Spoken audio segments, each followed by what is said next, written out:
Odun satışları şu an iyi değil. Ya çoğu zaten klima falan yandırıyorlar. Doğalgaz, klimadır. Onlar. Sorunlarımız kaçak satım, bazı kaçak elektrik var, artı kaçak odun satışları var. Bunlar yapmıyor, bunu yapmıyor. Adamlar yol üstünde zaten satış yapıyorlar. Mahalle aralarında satış yapıyorlar. Yapmıyor bunu. Zaten kaç defa da söyledik, bakmıyorlar falan. Bir daha mahalle aralarında falan odun satışı yapıyorlar. Kaçak yani. Vergimizi verdiğimiz halde biz satış yapmıyoruz. Ona vergi vermeden satış yapıyor. Odunun tonu 800, kurusu 800. Normal piyasa odunu 750. Kayısımız var 500. Müşterilerimizi tercih ediyor zaten. Geçen sene gelen müşterilerimiz tercih ediyor. Sabit müşterilerimiz daima var zaten. Bütçeye göre kayısımız var 500 lira olan. Bunu da tavsiye ediyorum. Meşeyi de tavsiye ediyorum. Ama gece kömür yakmamalarını rica ediyoruz. Gece kömür tehlikeli.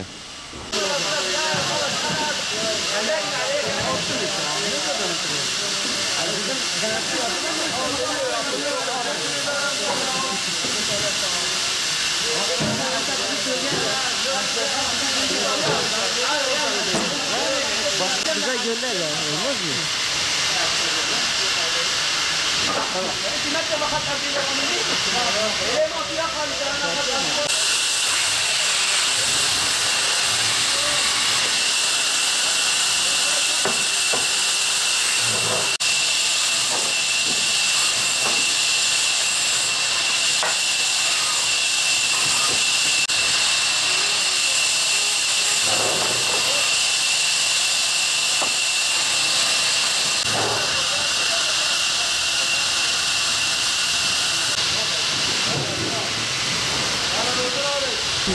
Odun satışları şu anda durgun.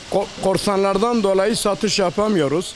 Baharar arasında, köylerde satılan odunlar oduncu pazarında satılmıyor. Oduncu esnafı şu anda mağdur. Belediye görevini yapmıyor. Defalarca şikayet ettiğimiz halde belediye görevini yapmıyor. Valilik görevini yapmıyor. Yani bu memleket şu anda korsanların elinden kalmış. Bu esnaf şu anda korsanların elinden kalmış. Korsanlar bayağı memleketi sarmış.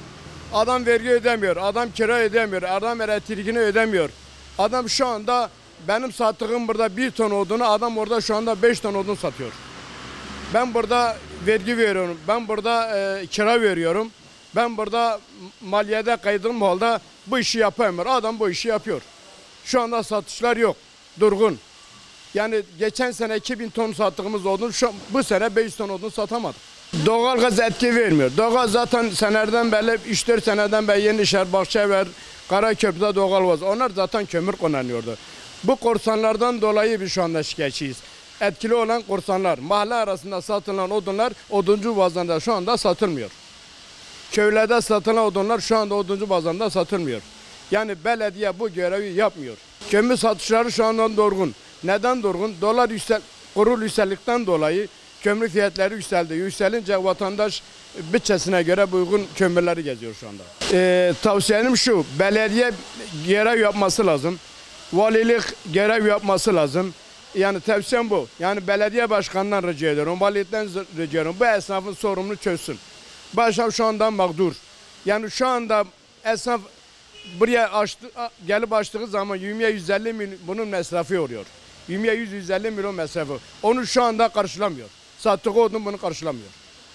Kömür yakacak olan kişileri şu anda ithal kömürü aramalarını tavsiye ediyorum. İthal kömür şu anda kokusuz, hissiz diye. Yani koku yok. İthal kömürde koku olmaz. O ithal kömürde his olmaz. Yani karbondioksit diye bir gaz diye bir şey var. O yok yanında şu anda zehirleme diye bir şey yok.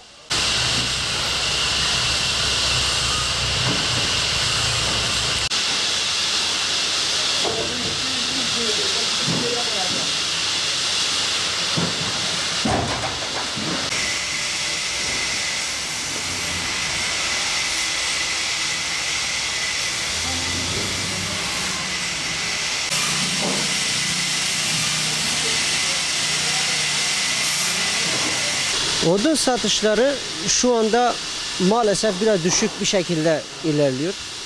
İnsanlar hak ettiği şekilde paralarını kazanıp ailesinin geçimini yapamıyorlar.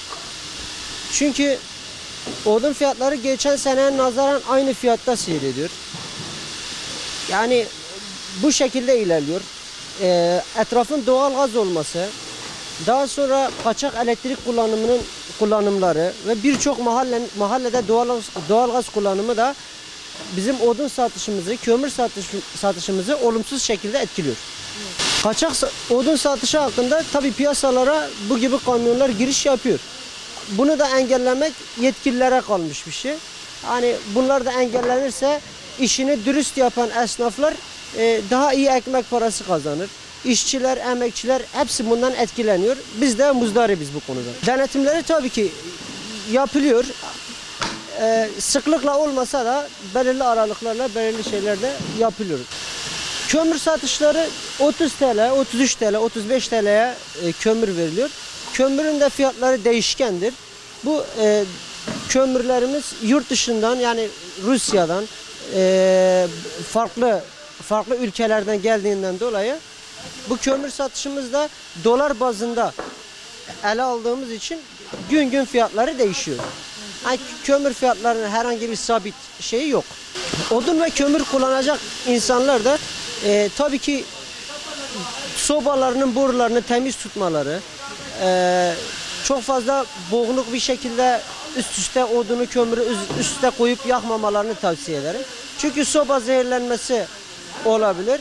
Dikkat edilmesi gerekiyor. Soba borularını temiz tutmaları, küllerini sağlıklı bir şekilde dökmelerini, bir de sağlıklı odun yandırmaları gerekiyor. Yani içi çürük olan, boş olan bu tarz odunları da yakmamalarını biz rica ediyoruz milletimizden.